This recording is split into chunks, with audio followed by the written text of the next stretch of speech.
Oke, Assalamualaikum warahmatullahi wabarakatuh. Pada kesempatan kali ini, pada minggu ke-7 ya, kita akan membahas bagaimana merencanakan salah satu komponen dari drainase ya, yaitu bangunan air untuk drainase, yaitu gorong-gorong ya. Nah, sering dikenal juga untuk gorong-gorong yang persegi itu dikenal dengan box culvert. Akan kita bahas bagaimana prosedur perencanaan dan contoh kasusnya.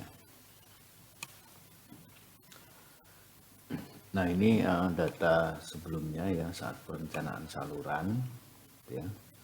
Nah, ini di sini ada box culvert, gitu ya, atau gorong-gorong. Nah, ini akan kita rencanakan. Tapi di sini saya modifikasi sedikit untuk memberi gambaran bagaimana kalau gorong-gorong itu melayani tidak hanya dari satu daerah tangkapan air. Kalau dari skema ini kan hanya dari ini ya, DTA yang E. Nah, di sini saya modifikasi sedikit, jadi ini seandainya lah areanya ke sini, ini kan akan menyatu dengan saluran 4, kemudian masuk ke box culvert. Nah, sehingga yang DTA ini outletnya tidak hanya SK1, tapi ya ke SK4, kemudian ke box culvert, kemudian ke primer 1, primer 2, dan akhirnya ke sungai. Nah, itu sedikit gambaran di awal, nanti contoh kasusnya seperti ini. Nah, bagaimana cara merencanakannya? Nah, berdasarkan modul perencanaan drainase jalan, kira-kira seperti ini untuk gorong-gorong. Jadi gorong-gorong itu ditempatkan melintang jalan ya, yang berfungsi untuk menampung air dari hulu saluran drainase dan mengalirkannya ke ya saluran yang lain atau langsung ke badan air gitu. Dan gorong-gorong ini harus cukup besar untuk melewatkan debit air secara maksimum dari daerah pengaliran secara efisien. Kemudian harus dibuat dengan tipe permanen ya. Jadi ini harus tipe permanen, nanti kita lihat gambarnya seperti apa. Kemudian pembangunan gorong-gorong terdiri dari 3 konstruksi utama ya, yaitu pipa kanal air utama yang berfungsi untuk mengalirkan air dari hulu ke hilir secara langsung. Kemudian ada apron atau dasar, ini dibuat pada tempat masuk untuk mencegah terjadinya erosi dan juga dapat berfungsi sebagai dinding penyekat lumpur. Jadi ilustrasinya seperti ini. Misalnya ini ada saluran yang akan masuk gorong-gorong gitu ya. Nah, ini. Nah, di sini gorong-gorong penempatannya sebaiknya seperti ini. Ya. Jadi di sini ada untuk sedimen trap lah, walaupun sedikit. Gitu. Nah, ini jalan, badan jalannya. Misalnya ini misalnya dari sini ini subgrade-nya tanah asli. Kemudian ini ada base gitu ya. Nah, seperti ini. Ini badan jalannya. Dan ini gorong-gorongnya, ini tanah gitu ya. Nah, ini yang dimaksud dengan apron. Kemudian bak penampung diperlukan pada kondisi ini, tidak harus, tapi pada kondisi ini diperlukan, yaitu pertemuan antara gorong-gorong dan saluran tepi, kemudian pertemuan lebih dari 2 arah aliran. Seandainya gorong-gorong itu kebetulan itu harus melayani dari beberapa arah aliran gitu ya, tidak hanya satu, tidak hanya lebih dari 2, itu dibutuhkan bak penampung. Kemudian jarak gorong-gorong pada daerah datar maksimum 100 meter, ini untuk daerah datar maksimum 100 meter. Kemudian untuk daerah pegunungan besarnya bisa 2 kali lebih besar. Kemudian kemiringan gorong-gorong itu antara ini, dengan mempertimbangkan faktor-faktor lain yang dapat mengakibatkan terjadinya pengendapan erosi di tempat air masuk dan pada bagian pengeluaran. Tapi nanti di sini pengikatnya tidak hanya ini, nanti ada kemiringan dipengaruhi juga oleh kecepatan aliran yang tentunya dipengaruhi oleh angka ini juga gitu. Nah, ini ilustrasinya seperti ini. Jadi ini ada badan jalan, kemudian ini ada gorong-gorong gitu ya. ada gorong-gorong. Kemudian di sini, nah ini berarti alirannya dari sini nih, dari sini ke sini, ya, sini masuk. Kemudian ini bisa jadi ketemu dengan saluran lagi gitu ya, karena di sini di tepi jalan, kemudian ini masuk ke badan air. Oke, kita lanjut.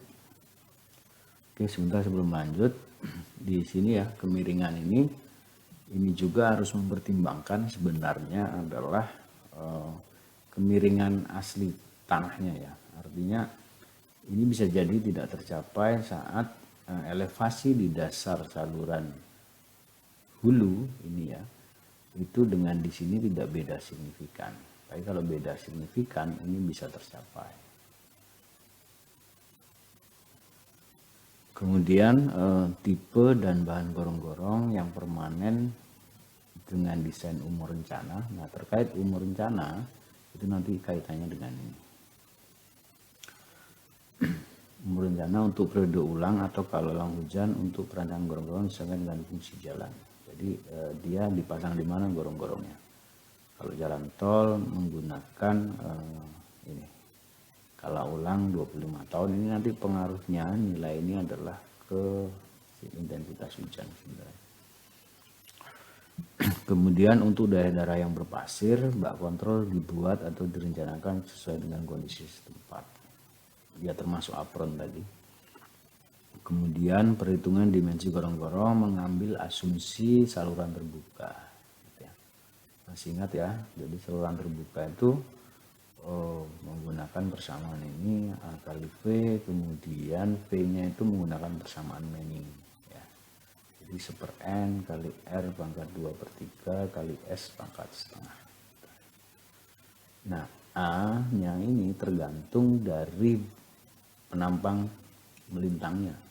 Apakah dia persegi, bulat, dan seterusnya. Kemudian dimensi gorong-gorong minimum, ini kalau bulat diameternya 80 cm, ini minimum. Jadi diusahakan lebih besar dari ini paling kecil gitu ya. Kemudian kedalaman gorong-gorong yang aman terhadap permukaan jalan. Ini juga tergantung kondisi di lapangan dengan minimum 1 sampai dengan 1,5 meter dari permukaan jalan. Gitu ya. Jadi kalau dari ini maksudnya yang ini cara ini. Nah ini itu 1 sampai 1,5 meter.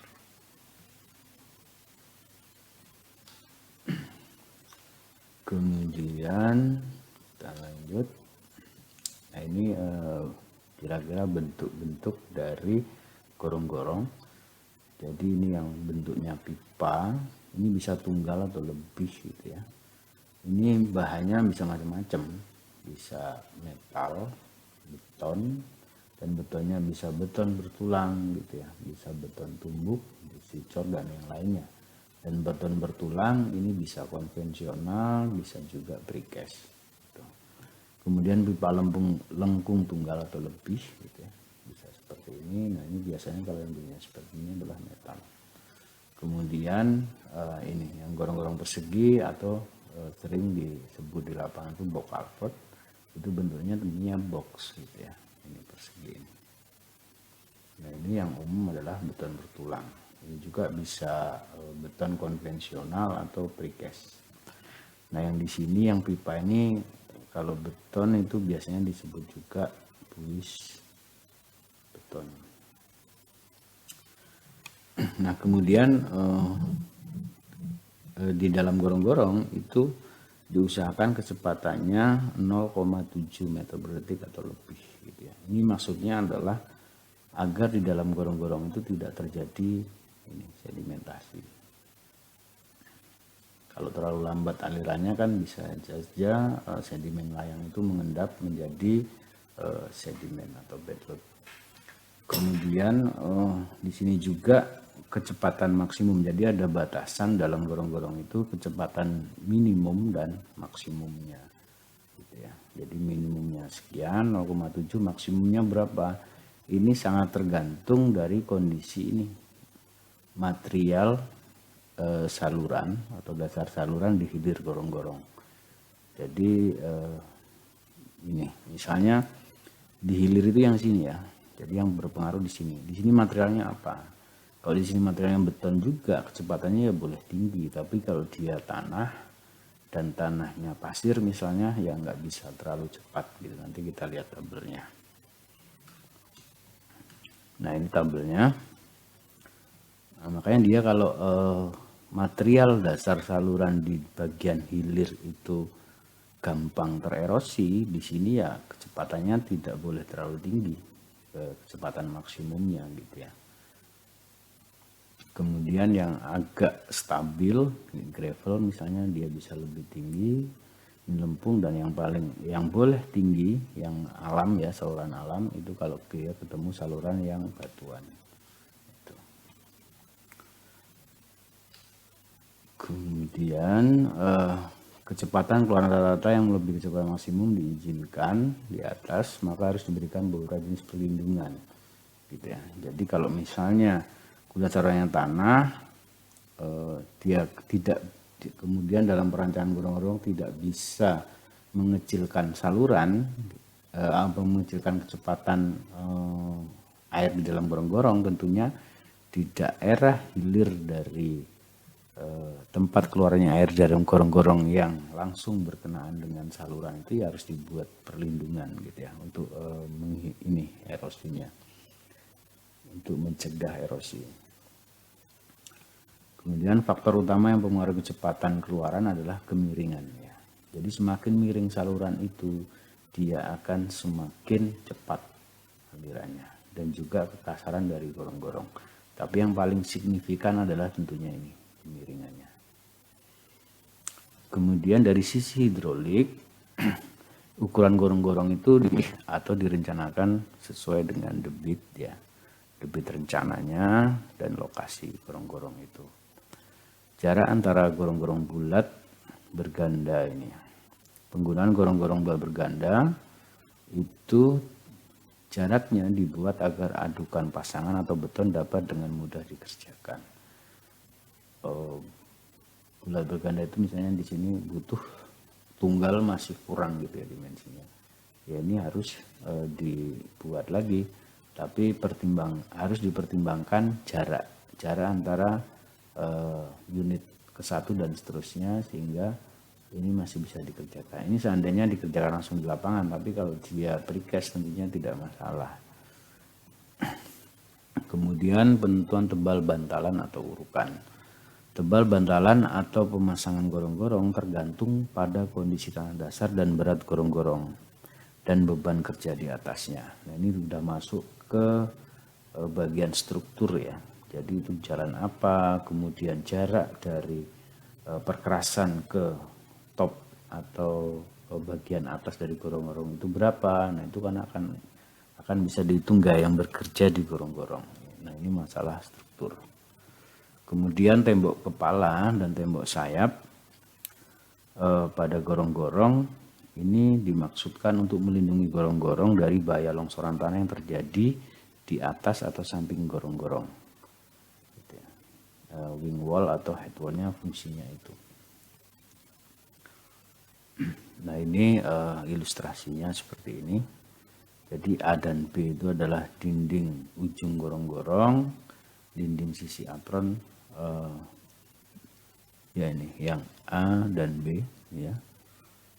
Ilustrasinya seperti ini yang namanya apron gitu ya. Nah, ini kan ada beda elevasi ya.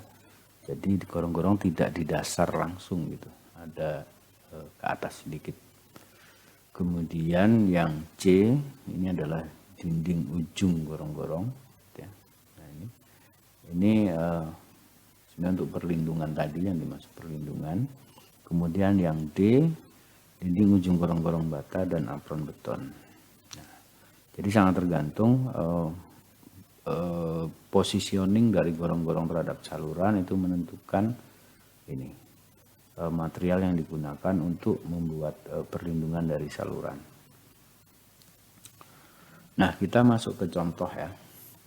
Kita masuk ke contoh ini tadi dimisalkan DTA DTAA dan DTABAE ini ya, itu yang akan dilayani oleh gorong-gorong di sini.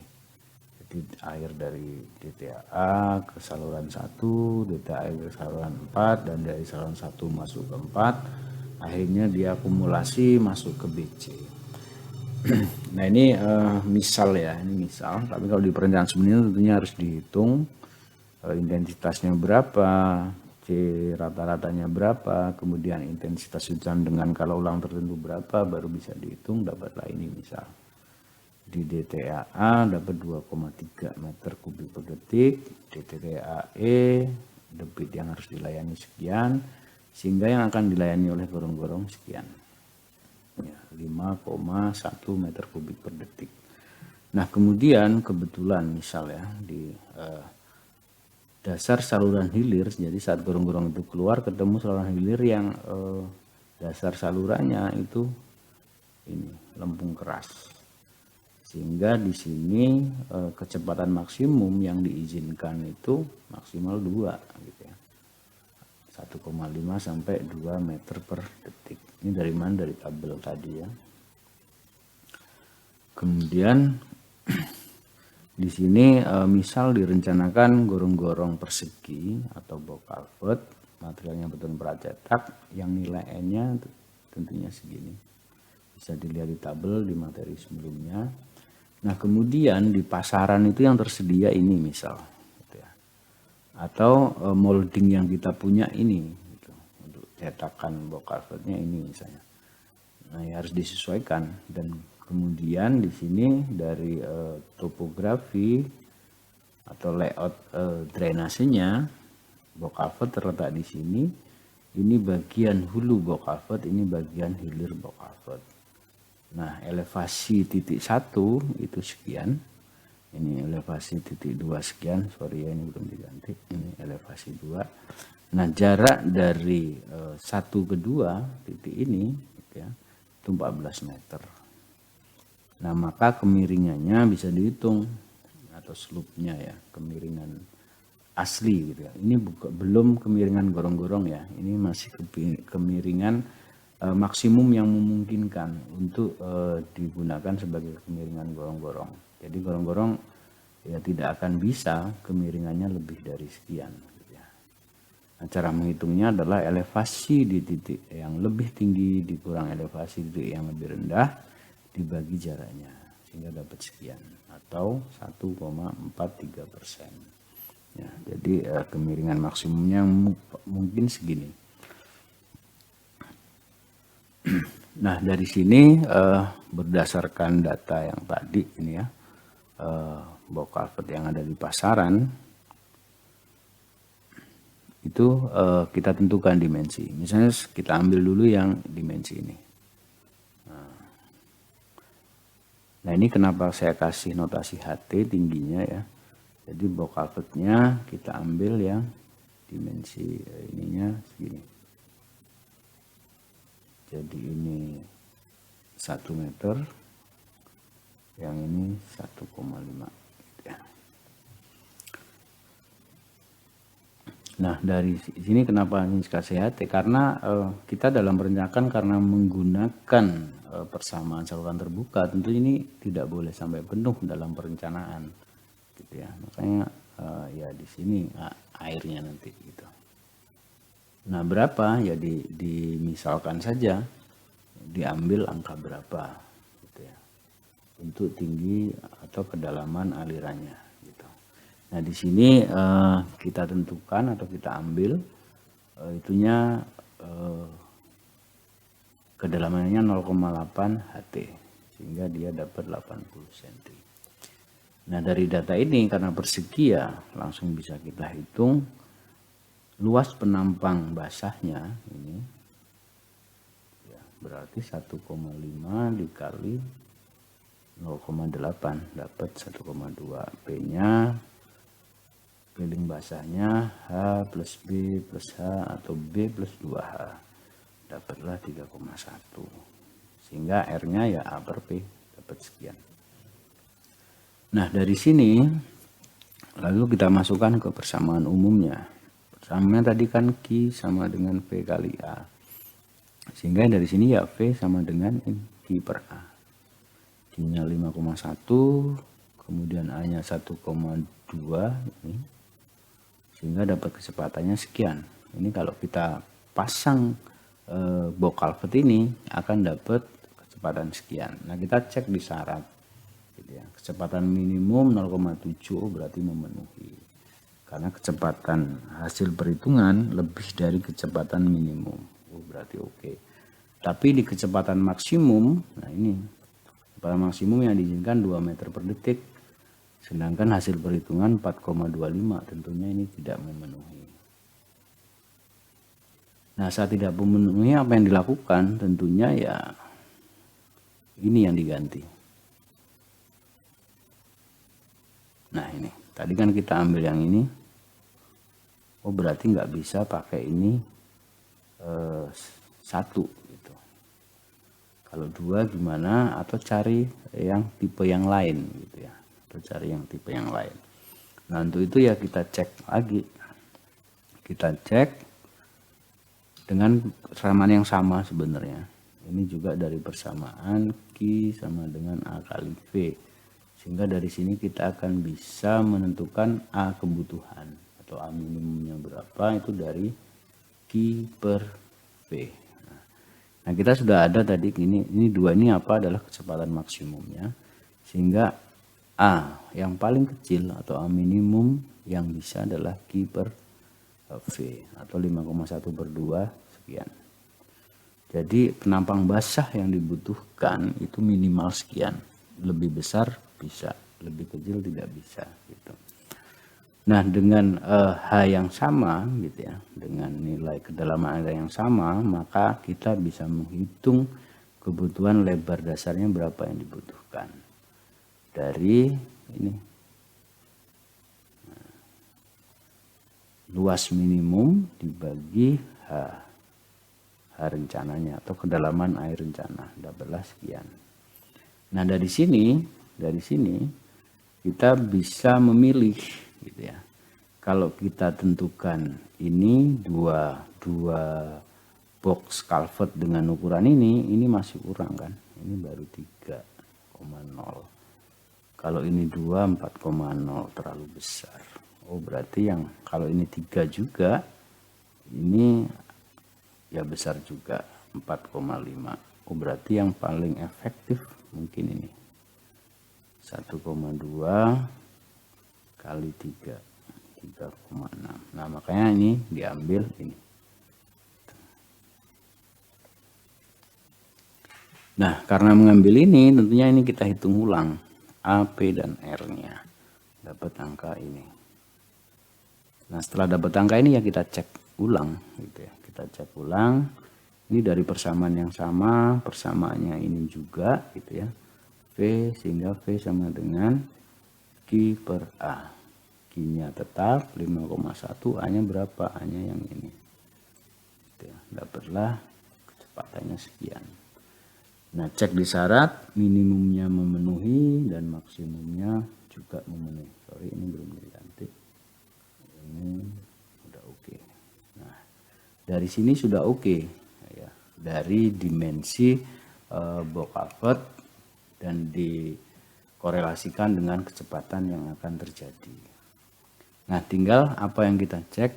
Yang kita cek adalah kemiringannya. Kemiringannya bisa nggak dipasang untuk mencapai kecepatan ini? Gitu intinya itu. Nah, cara ngeceknya seperti ini. Nah, kita kan pakai persamaan untuk saluran terbuka ya, sehingga pakai persamaan Manning. Nah, persamaan Manning ini hasilnya. Nah, dari sini nilai V sudah ada, nilai N sudah ada, nilai R sudah ada. Nah, ini yang kita hitung. Nah, sehingga persamaan ini kita rubah, bentuknya bisa seperti ini. Sehingga S adalah ya yang ini dikuadratkan, karena S pangkat setengah sama dengan akar S. Nah, tinggal dimasukkan angkanya. Ini nilai dari kecepatannya, ini koefisien kesalahan Manningnya, kemudian ini R-nya. Nah, R-nya yang mana? Yang kita hitung sebelumnya, yang ini. yang sudah desainnya kita rubah ya. Jadi bukan yang ini, kalau ini yang dimasukkan ini jadi salah.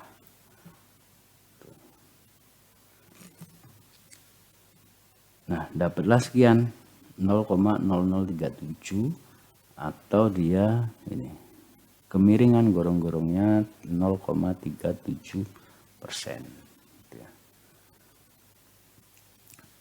Nah, dari sini ya dicek ke kemiringan aslinya, dasar dari saluran hulu ke hilir itu 1,43%. Oh, ternyata memenuhi.